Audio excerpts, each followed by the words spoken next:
So just while everyone joins, thank you again for Vanessa, Fran. Now extend my warm introduction to Capacity Europe. Thank you for your time this morning. I feel enormously privileged to be on stage with this panel and talking about something that has been particularly interesting in the last 12 months of our market, the consolidation in the market. And I think, as we'll come on to later, as we see next year, there's going to be enormous market forces and change in our market. And so the pace of consolidation, the amount of M&A taking place, is probably only going to accelerate. So it'll be great to hear from our panelists. I'll allow them to introduce themselves first, because they'll do a better job of that than I will. So Thor, can I ask you to kick off briefly, please? Sure. Thank you. I work with, AGGELIA is a recent startup really focused on providing managed services in infrastructure. The two primary companies I'm looking after currently is Aquacom's subsea fiber, as well as Ontix, which is doing small cell wireless infrastructure in London here. Great, thank you. Gina? Yes, I'm Gina Nomellini. I am CMO for GTT. We are a global cloud networking organization. I run the product and marketing organization with that company. I've been on board since the latter part of 2015, and during that time it's been really quite a lot of exponential growth for us. We've been known for some of the larger acquisitions that we've recently made, and we tend to sell to large enterprises as well as carriers in that space. Thank you. Alexandre? Alexandre Pebereau. I'm the CEO and founder of TOFANE Global, created when I left Orange Carriers. We are in the voice, mobile, and value-added services area, and we have acquired the international wholesale division of Altis, closed just last month, actually. And we are pending the authorization of CFIUS, acquiring iBasis at the end of the year. Finger crossed, we should be running a €1 billion business. Thanks. John? My name is Jonathan Dann, so I've spent 20 years being a telecoms analyst, and I think very topical as the industry's sort of changed from being incumbents and challengers. My role has morphed to looking at standalone tower companies, and I guess increasingly in Europe, standalone fiber companies. Yeah, and so my name's Phil Mottram, Chief Customer Officer for ZAYO, which basically means I look after sales for the company. ZAYO is a US-based fiber infrastructure provider with assets in North America, Europe, and some stuff over in Asia. We bought about 48 companies in the last 11 years. Great, thank you. So as Fran mentioned before, there's an opportunity for questions at the end. If we have time, we'll take some Q&A. If you want to ask an anonymous question, then obviously you can do that through Slido. We'll see those on the screens here, and then we can take those as they arrive. So just to kick off then, slightly flippant question, but to get us in the mood. There's been a lot of consolidation and M&A activity in the last year. If you had to pick your personal favorite and why, what would that be? And I'll let ladies go first, Gina. It'd be rude not to. One might think that I would say GTT's acquisition of Interoute, but actually that's not the case. I would call out the AT&T and Time Warner announcement, simply because it represents and signals a change in service and really opens a door for us as these larger organizations are focused on changing their market strategy and moving into media. Ultimately, it leaves more room for us to play as a very focused B2B cloud networking provider. Thank you. Alex? And thank you, Gina, so I can pick up Interoute.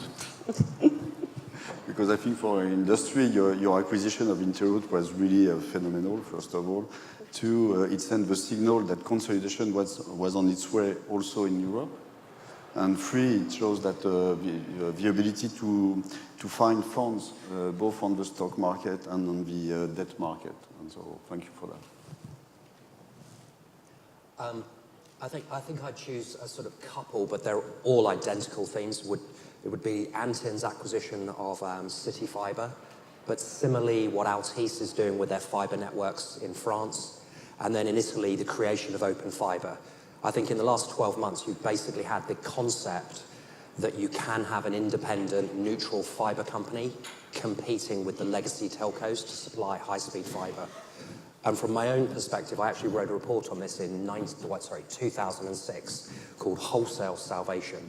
And I spent basically 12 years thinking and sending the report to anybody who would ever like a copy, thinking, geez, it's a great idea, but it's never going to happen. And I think finally, 2018, 2019, you'll see more of these entities created.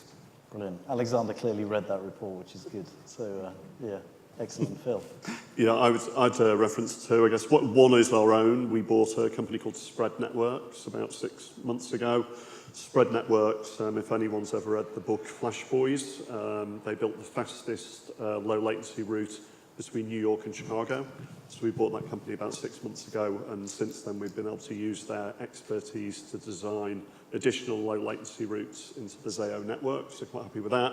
And then an external one that I admire is the GTT one as well of Interroute. Having met Rick a few times, obviously a very driven guy looking to build a big company there, and pleased that he managed to pull that acquisition off. Good, thank you. Thor? Yeah, I'd have to say, because I've spent my career in infrastructure investment, and especially the core plus infrastructure, as we call it, a little bit higher return, higher risk, I'd really have to echo the re-emergence of infrastructure investment in this space as a whole, primarily in fiber right now, but you're seeing it obviously in the data center world as well.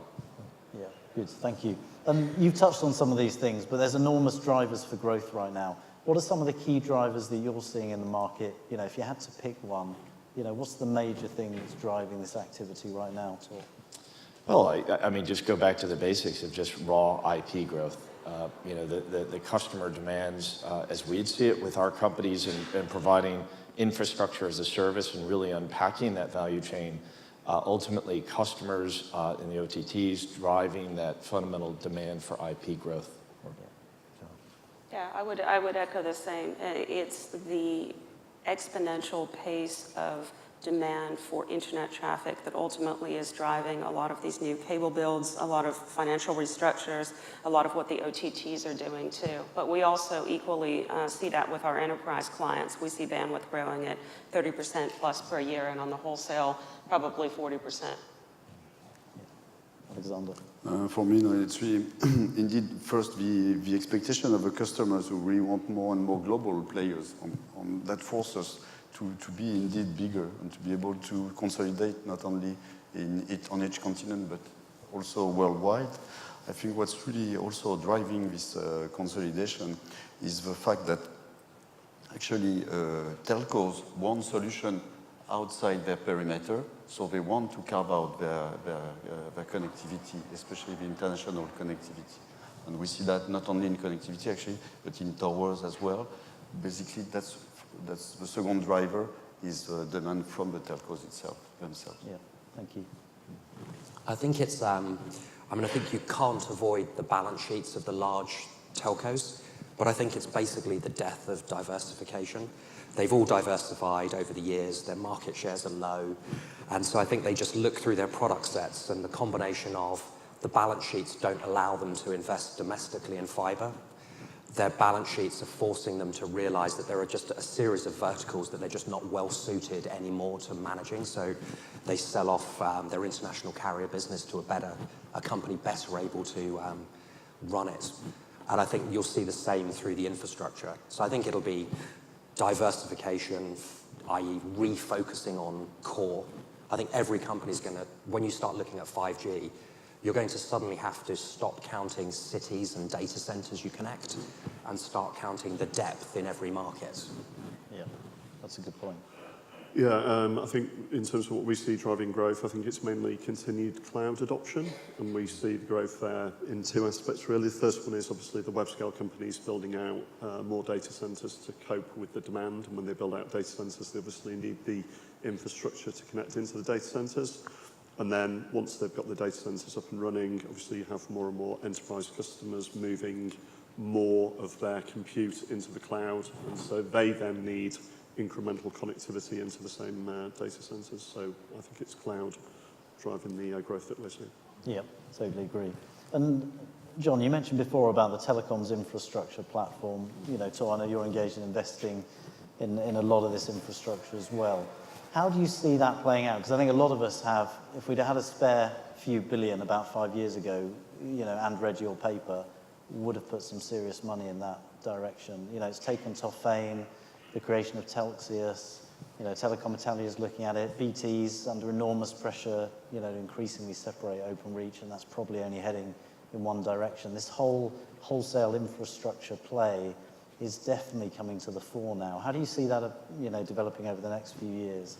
I mean, I think as Phil mentions, I think at the data center connectivity market, it's very clear connecting subsea data center to the cloud. But I think in the core, in legacy incumbents, copper has 4G survived with copper and current residential broadband. So the iPhone I have in my pocket, in 2 or 3 years' time when there's a 5G iPhone and a 5G Samsung Galaxy, the reality is I will leave EE if they do not have a 5G network. And the current mobile base stations and the current consumer expectation is going to mean a huge amount of fiber. I mean, I went to a rural 5G presentation and a chap from BT said, one of these massive MIMO antennas produces 24 to 28 gigabits, and we have hardly any towers that have we have about 20% of towers have fiber. Yeah. If they're going to deliver a 5G service, most of the towers are going to have 100, 200, 300 strand fiber. And I think that will just force them to look at their global portfolios and think, okay, if you're an out east, do we actually need to run a global carrier business anymore? Yeah. These guys at TOFANE care more about it, can do a better job. They can consolidate, so they can focus. They're in the process of selling a large part of their domestic neutral fiber network.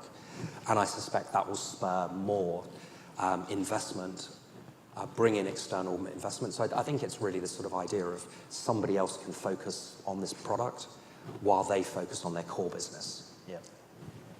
Yeah, and we'll come back to 5G because I think that's another enormous both driver opportunity and potentially threat as well. But we'll come back to that. Alexandre, what's your perspective? Obviously, having bought, particularly two of these especially large businesses. I was going to rebound on what John is saying. Is clearly that what the sellers are expecting from TOFANE is indeed to take away from them all the burden of being international, of translating all this from copper to 5G stuff into international norms, and to take care of all the currencies, regulations, or whatever problems you can have when you go international. So we take that out from them. Indeed, for us, it is very important. We focus only on that, on our people who really want to create products that fit the international requirements.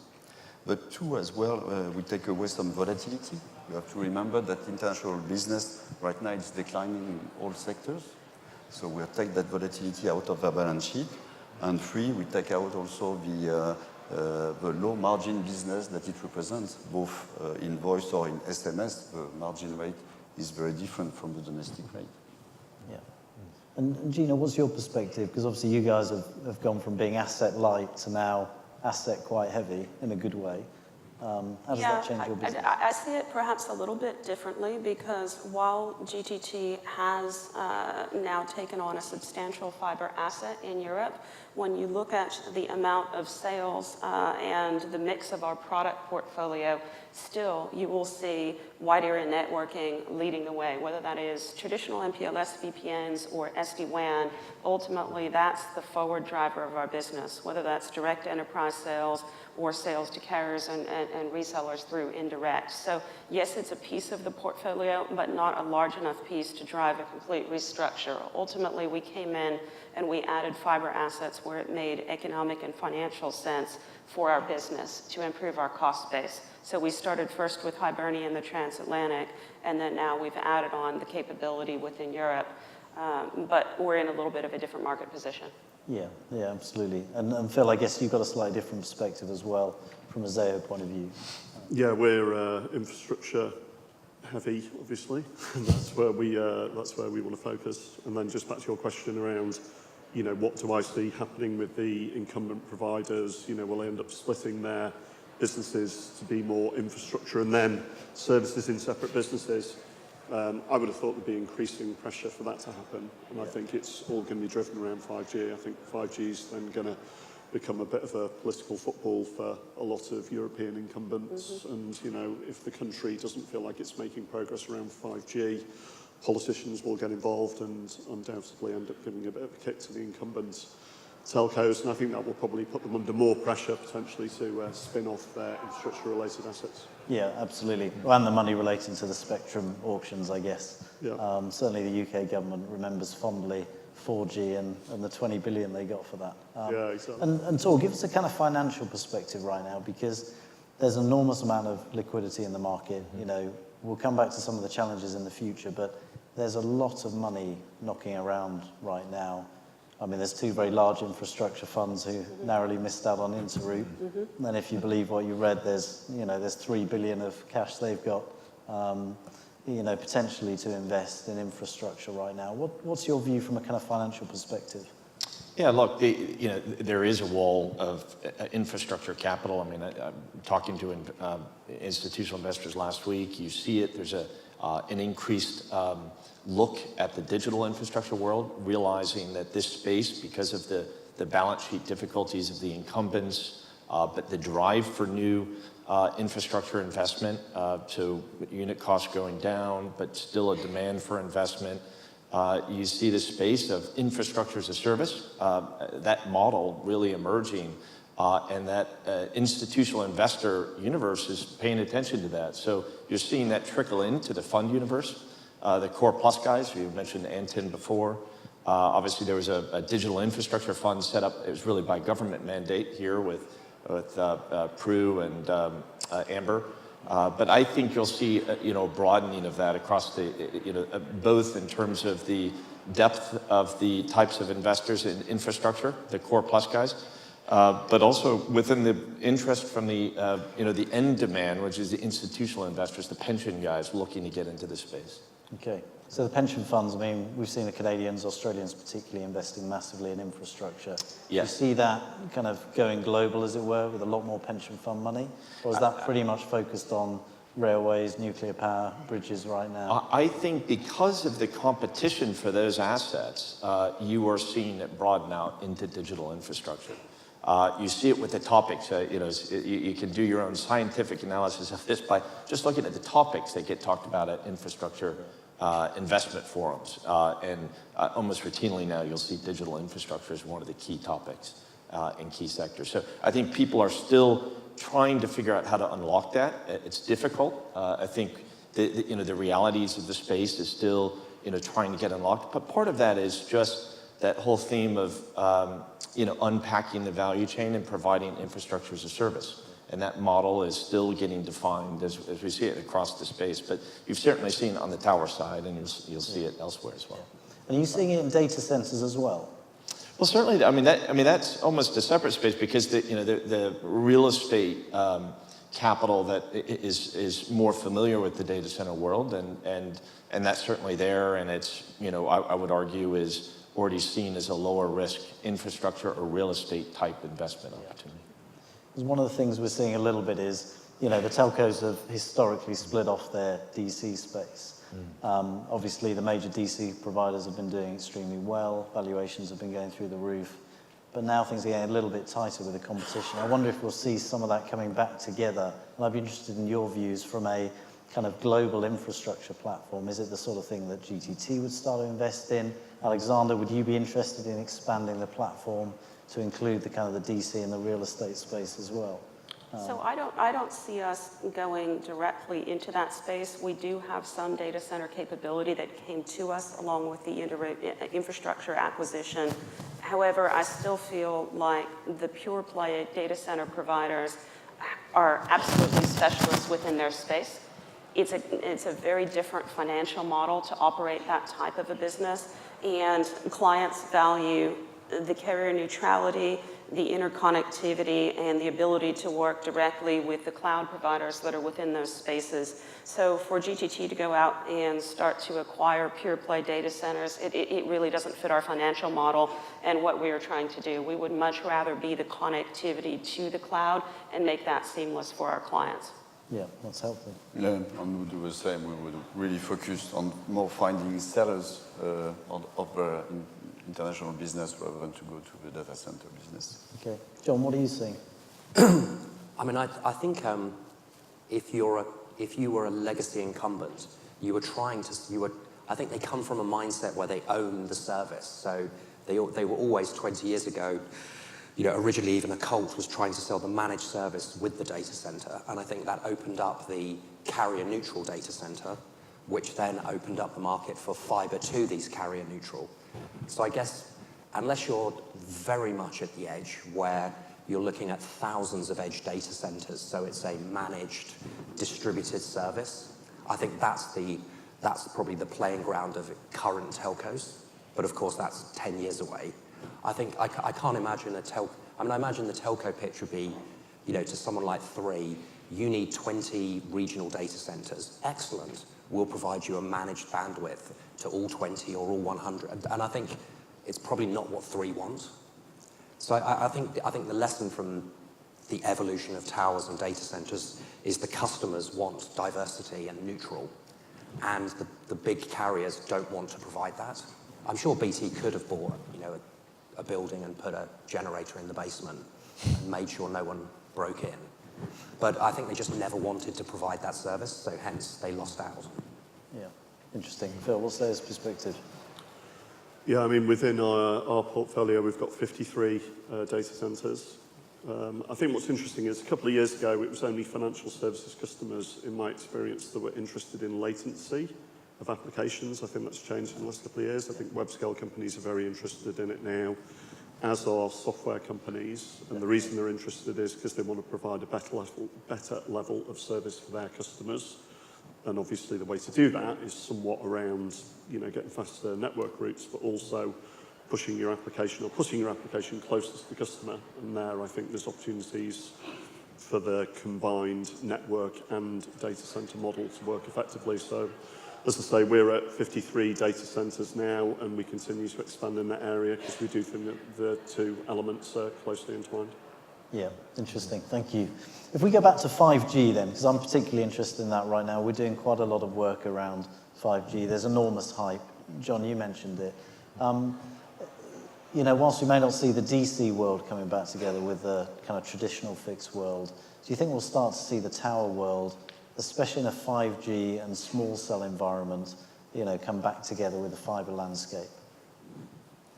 I mean, if you look at, there are only two companies that have given any information about their 5G plans. One is Three in the UK, where they've talked about having about 4,000 sites of their 14,500 5G ready at some point toward the end of 2019. And Bouygues in France, who talked about having 100 regional data centers. Yeah. So I would think that if you own a tall mast tower company rather than these monopoles, I guess you've got a space with security. It probably is as good a location as any. But I think it's so early that it's sort of a completely greenfield opportunity. Yeah, no, I agree. And to go back to your earlier thoughts, if you were to expand on the 5G opportunity for the operators here, what do you think the major opportunities are there for the telcos right now? So I think the telcos are obsessed that it's network virtualization, network slicing, IoT, and I think the simple reality is if you're one of the large carriers and you have me as a customer paying £26 for lots of gigabits, the reality is in 2 years' time, when iPhone has a 5G phone, I'll upgrade, and whoever does not have a 5G phone will lose millions of customers that Christmas. So I think for the mass market operators, it's going to be very difficult. I mean, Vodafone has the second largest IoT business in the world, and they disclose that it generates £750 million of revenue. They have a 14.2 billion EBITDA. I mean, they're seriously going to have to grow that business to ever dent the group. Absolutely. So I think, yes, these things are real, but in the scale of the, I guess, national scale telcos, these things are never going to move the needle. Yeah, but you're right about the 5G split. I mean, when EE launched 4G first in the UK, really when it was T-Mobile and Orange, it was the big move when they took a huge chunk of market share. I personally moved for 4G, and I think exactly the same will happen for sure. And it's a good observation. Alexandre, your thoughts around 5G and towers, TOFANE expanding in that area? So for us, exactly like John, it's really far away. I think what's really important to us is about wholesale. Was looking at the question, about the impact of the shrinking margins on the wholesale sector. What's really important to us is the fact that actually wholesale is not about 5G or in 10 years. Wholesale is about today, and the business is the next 3 years. And that's where you can make a difference as a wholesaler, and that's where we make a difference.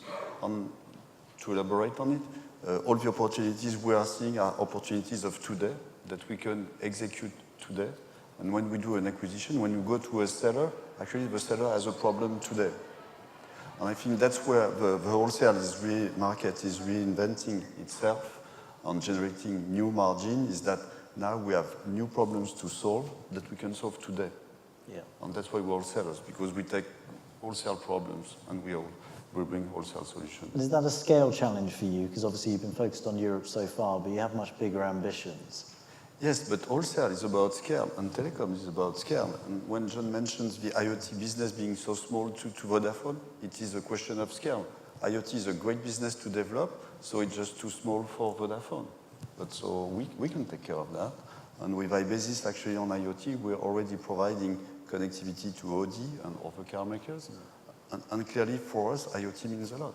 Yeah, absolutely. Thank you. And Gina, your perspective from a GTT point of view, not having a mobile alarm like many here in the room, how do you see that opportunity evolving and emerging? I see it as opportunity for us to continue to provide capacity to those players as they build out, whether that is IP transit or whether it is fiber connectivity.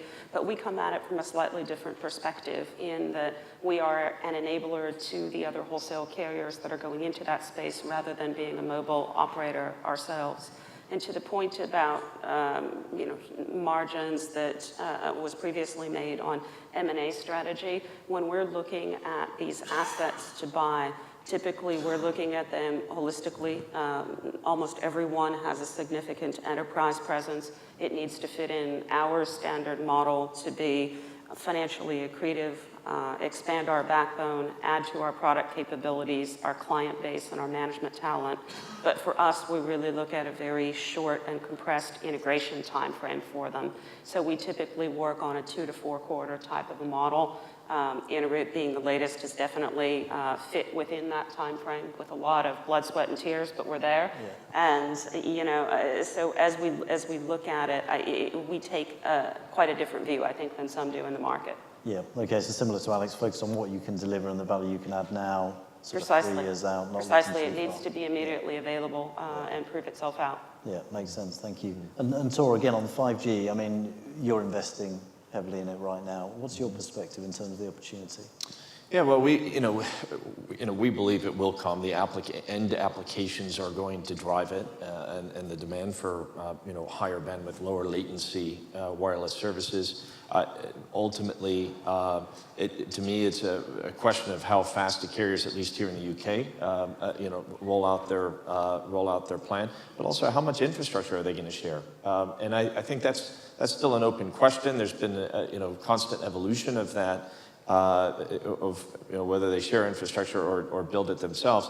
And, I think ultimately, we do see that the concession model that at least the urban environment is seemingly attached to here in the UK with the various boroughs launching concessions. We think that's helpful because it will drive at least some sharing of infrastructure, both on the fiber, the connectivity to the lamppost, and then the what we believe is the mesh network that will build on top of that.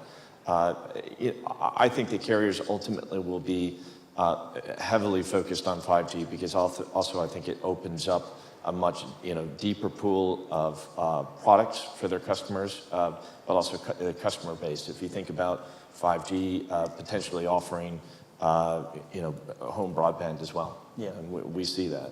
There's applications for that where it can offer much higher bandwidth than the potential copper solution that customers have to. Yeah, definitely. I think that's spot on. And you're also massively invested in subsea. In fact, I think all of you have quite a subsea interest either today or you're looking at it right now. But we've seen huge growth in subsea and subsea investment in the last couple of years. What's your perspective on the next 12 months and what's happening now around the subsea infrastructure and investment piece?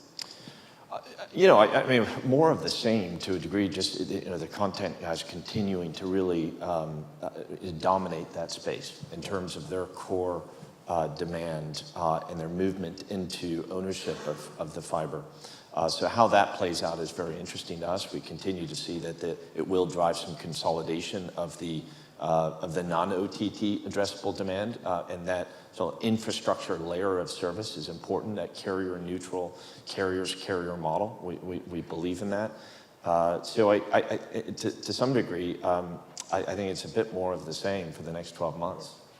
Yeah, Gina. Yeah, I think the same. The new builds that are coming in are massive in terms of capacity, largely OTT driven, but driven for their own use rather than for resale to others in the market.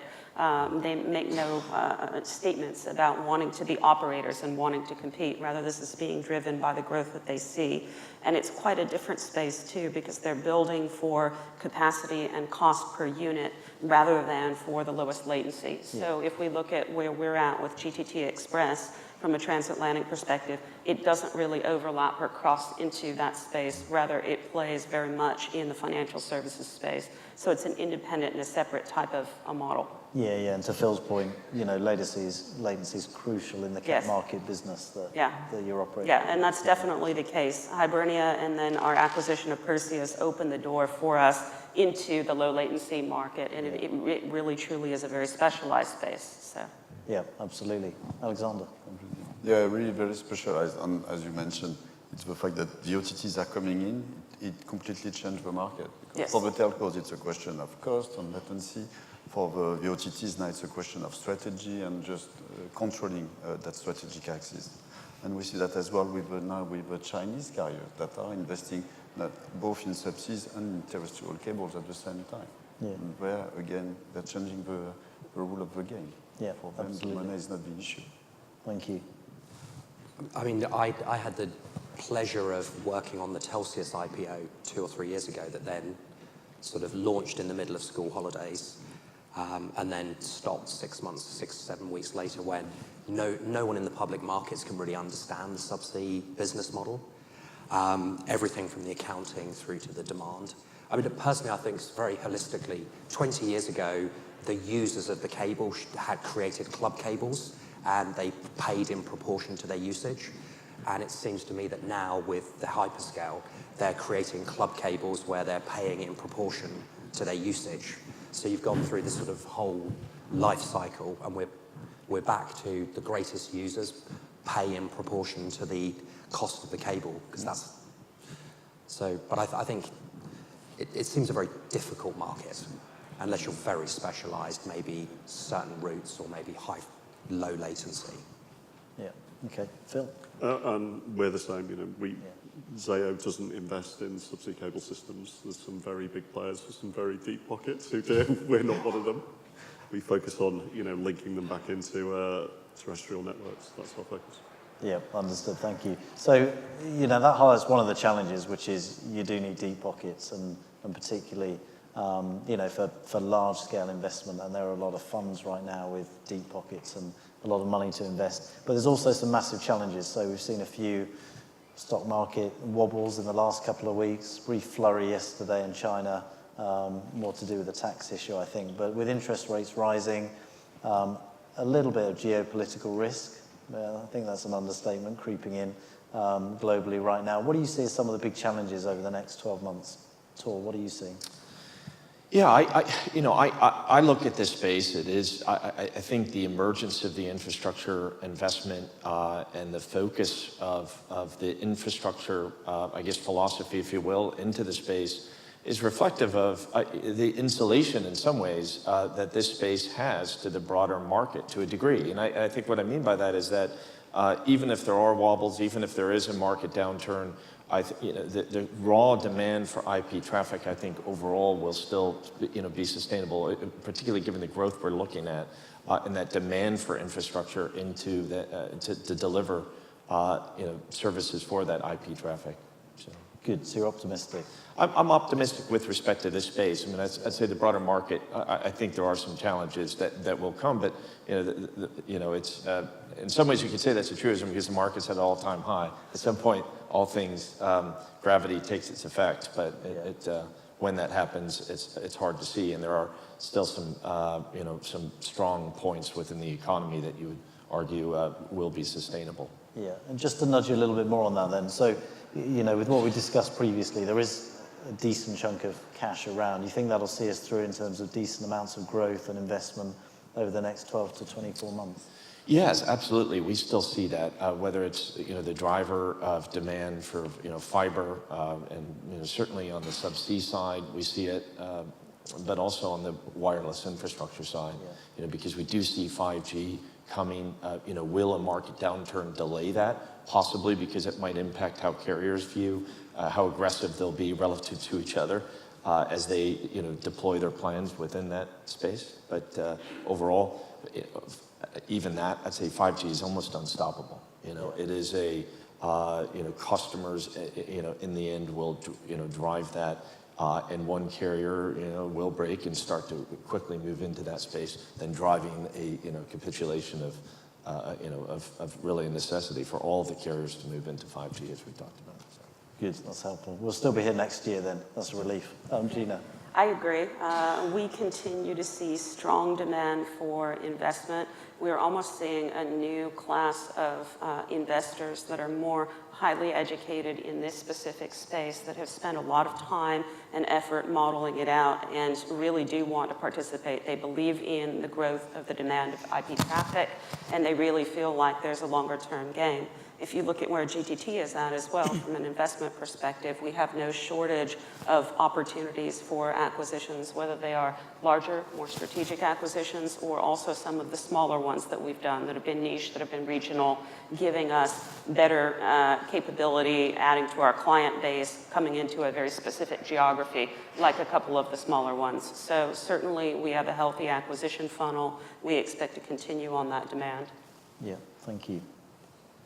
Exactly the same. We see more opportunities because of the increase of uncertainty in this world. I mean, clearly, everybody now wants more telecoms, more communication, more mobility, so they need more of us, and I think that's really important. Then, from a TOFANE perspective, I think it's important that we talk about the people as well, because I think the people are the opportunities in our business. We often forget that, on top of those infrastructure, us in this room and our teams worldwide are making the system and the infrastructure work. And when we say that, we mean that the people actually are the opportunities in the uncertainties. Typically, when we approach a seller, what we see in the first place is a manager with his team or her team with a business. And their question is, once you come out of a telco group such as SFR or KPN, the question they have is, what is going to happen to us? Because of the uncertainty they already have internationally, for them coming out might be another uncertainty and add to that anxiety. And actually, as TOFANE, on the contrary, what we do is that we offer the opportunity to have a share of the stocks of TOFANE, and to share part of the value creation with the management. And typically, when you look now at the SFR Altis team, when you look at the iBasis team, you see people that are changing their life thanks to the work they are accomplishing. That's fantastic. That's really new. Yeah, that's good. Thank you. John. I mean, I think in every country, the incumbent still has 50 to 60% of the earnings, 40 to 50% of the customers. And I think from the infrastructure model, if it's sort of leveraging the US type build versus buy decision, I guess if you're offering, you can be on this tower or share this site, you pay 60 or you rent and pay 60, 70% of the cost, then it's a great deal for the customer, a carrier, because they always have the alternative to dig it themselves or build it themselves. So I think as long as there's a core value proposition, I personally think rising interest rates will make those decisions easier and more the necessity will increase. Yeah. And just to clarify, the opportunity to build versus buy becomes more attractive in a higher interest rate market. I think it would. Yeah. Phil. Yeah, I mean, I think you have to have some faith over the next kind of 3 to 5 years around, 5G rollout and continued cloud adoption. So if you believe in those things, and and I do, then I think there's good opportunities for infrastructure companies to continue to invest and grow.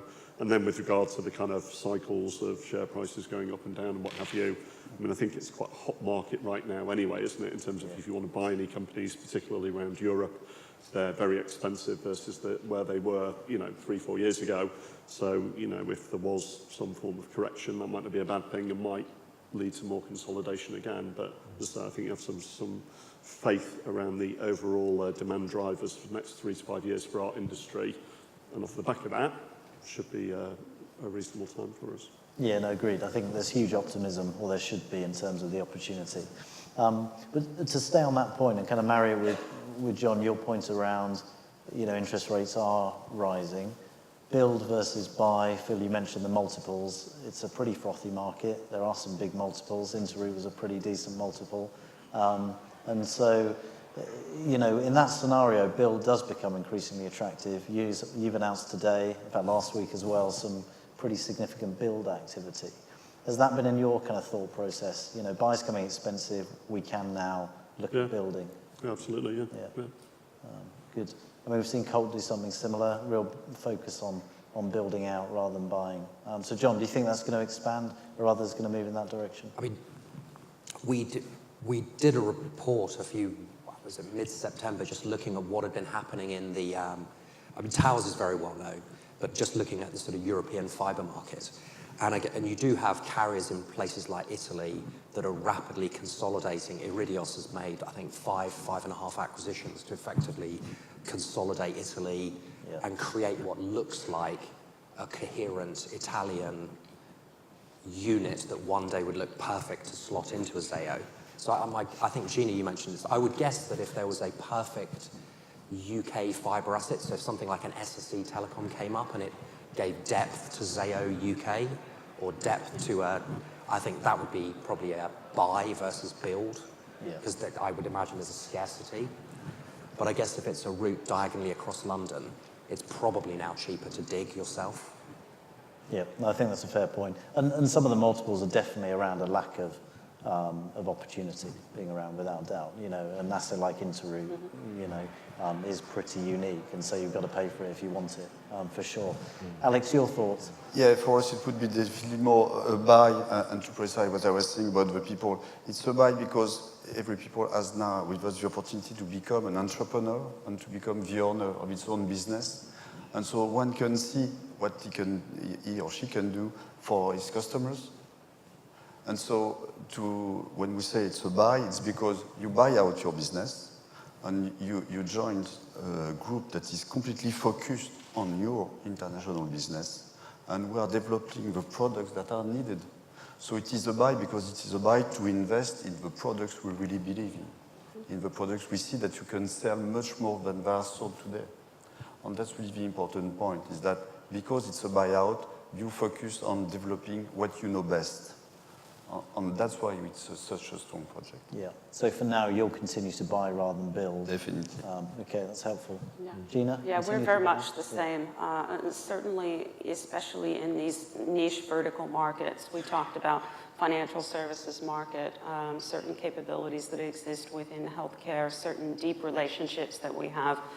That's not easy to go out and to replicate, and it wouldn't make best use of our people and our resources. Likewise, if we find an asset that easily complements the network and adds that capability, it's much easier for us to go out and to integrate it into the network than it is for us to build and try to replicate that from scratch.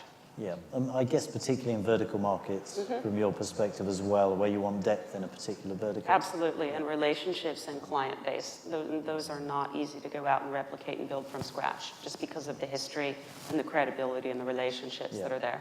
And the time it takes. Phil, a similar perspective from you, from a vertical point of view? Or still looking more horizontally? Okay. No, we focus on 5 main verticals, and we've identified within the 5 main verticals customers that we think will want to buy high bandwidth. So, communications intensive type companies like big banks, web scale companies, software companies, media companies. So yeah, we have the same focus. And you're also finding a pull from your customers to kind of drag you up the value chain, for want of a better phrase, at the same time? I'm not sure hugely. I mean, my sense is that customers, as they move away from MPLS, are going more, they're probably coming more down the chain versus going up. So they're kind of doing a bit more DIY, mix and match build of their own networks. And I think that plays in our favour. So I think historically, enterprise customers would have bought MPLS for everything. Nowadays, MPLS, quite a legacy technology, quite expensive. The bandwidths it can support are pretty small. And so what we're seeing now is for big enterprise customers that have huge bandwidth demands, they might decide that they want their own dark fibre solution for the sake of argument to link data centres together, et cetera, et cetera. So we're seeing more mix and match buying from enterprise customers, and I think they're coming down the stack versus going up the stack. I think that's a very astute observation. We're seeing that. We were with a major oil company this week who have historically outsourced everything to one supplier in towers, and you know that world has changed, but is changing. And then they're becoming far more DIY, in-sourcing people, you know, staffing up. So yeah, big change. John, Thor, what's your perspective from a kind of finance point of view in terms of vertical integration, investment in particular verticals? I mean, I would just say, just purely from our perspective, and you know, building is more attractive from a return perspective for us, and that's partly a reflection of our size, because as you move up in size, I mean, and clearly, from a big fund perspective, infra fund or pension fund perspective, they're going to want to, acquire much, larger, ticket sizes, but then the multiples get reflected of kind of the premium there. They're competing against GTT and other strategics, which gets more complicated. But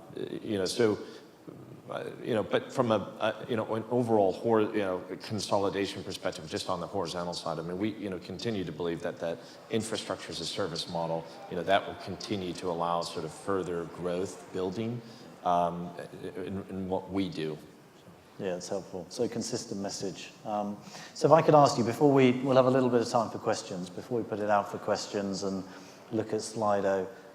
If I could ask you each for one main thought, what's the key thing for you in the next 12 months that you see either happening in the market or in your organisation? What would that be? Phil, do you mind me asking you first? I mean, no change in our strategy, just continue to focus on infrastructure services to big customers who demand, higher bandwidths really. So in support of that, we will grow both organically and inorganically if there's opportunities, but no change to the strategy. Brilliant, okay. Consistent execution. Yep. Good, thank you. John? I think you will see independent infrastructure, so both fibre and towers, become a lot more mainstream. I mean, you've already had Vodafone were in denial. Now they're reviewing their plans. I'm sure that in 2019, that'll become at least a country or at least a more real product. Yeah, I agree, definitely. Alexandre? So for us, it's first, of course, the execution of what we just bought, and then looking for new sellers, securing the financing, and delivering innovation for our customers. Good, thank you. Jim? I think our strategy remains consistent. We will continue to focus on organic growth and delivering advanced cloud networking solutions. Certainly SD-WAN for us, and managed SD-WAN is a huge push for us going forward. Also, I wouldn't be surprised if we were to announce another acquisition or two at some point in the future. Never say never. I don't think anyone else would either, to be honest. So, thank you. Thor? I'd just echo the comments that just the independence of infrastructure as a service in that model, and the more interest from the infrastructure investment community. Good, thank you. Okay, so we've got a few questions. We'll take a couple from Slido, and then I think Fran's got a roving mic, so if you want to put your hand up and we'll try and find you. So one of the questions that's interesting, we haven't really spent too much time on, with Capacity Europe, thinking about kind of international, but what are your views on how will M&A strategy differ in different geographies right now? Alexandre, can I give that to you first of all, because you've been very focused on Europe. What about the international view? For the mobile, yes, geographically, we feel that both Asia and Africa offers very good opportunities. I was going to say, now we are looking for new entrepreneurs to join, so they can come from across the world. Yeah. Gina, any thoughts?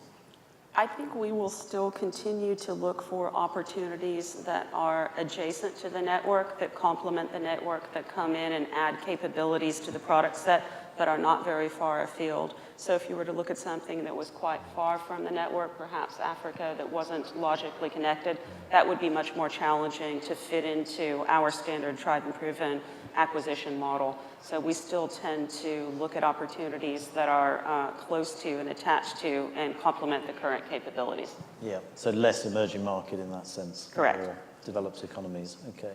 And Thor, John, from your point of view, I think one of the things that surprised me is the lack of kind of acquisition activity from Asia into Europe and the US. Some of that's tricky from a political point of view. What are your perspectives on that? You know, also Middle East, there's a lot of money still there. Not huge Middle East acquisition activity yet. Anything you're likely to see there? I mean, I think the early 2000s, you had a lot of Asia into Europe, and I think they went mostly very badly. So I guess it would take a long, I guess the investment generations in Asia tend to be very long. Yeah. I mean, something like SoftBank is bought Arm in the UK.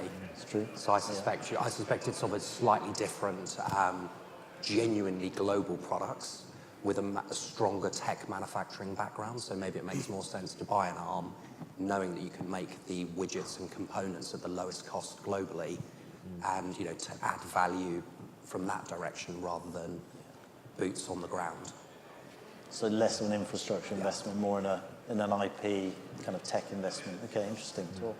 I would just, I mean, again, it's a unique perspective just from the investor community. I would say, we see some of the high net worth interest in this infrastructure model or infrastructure in the digital world.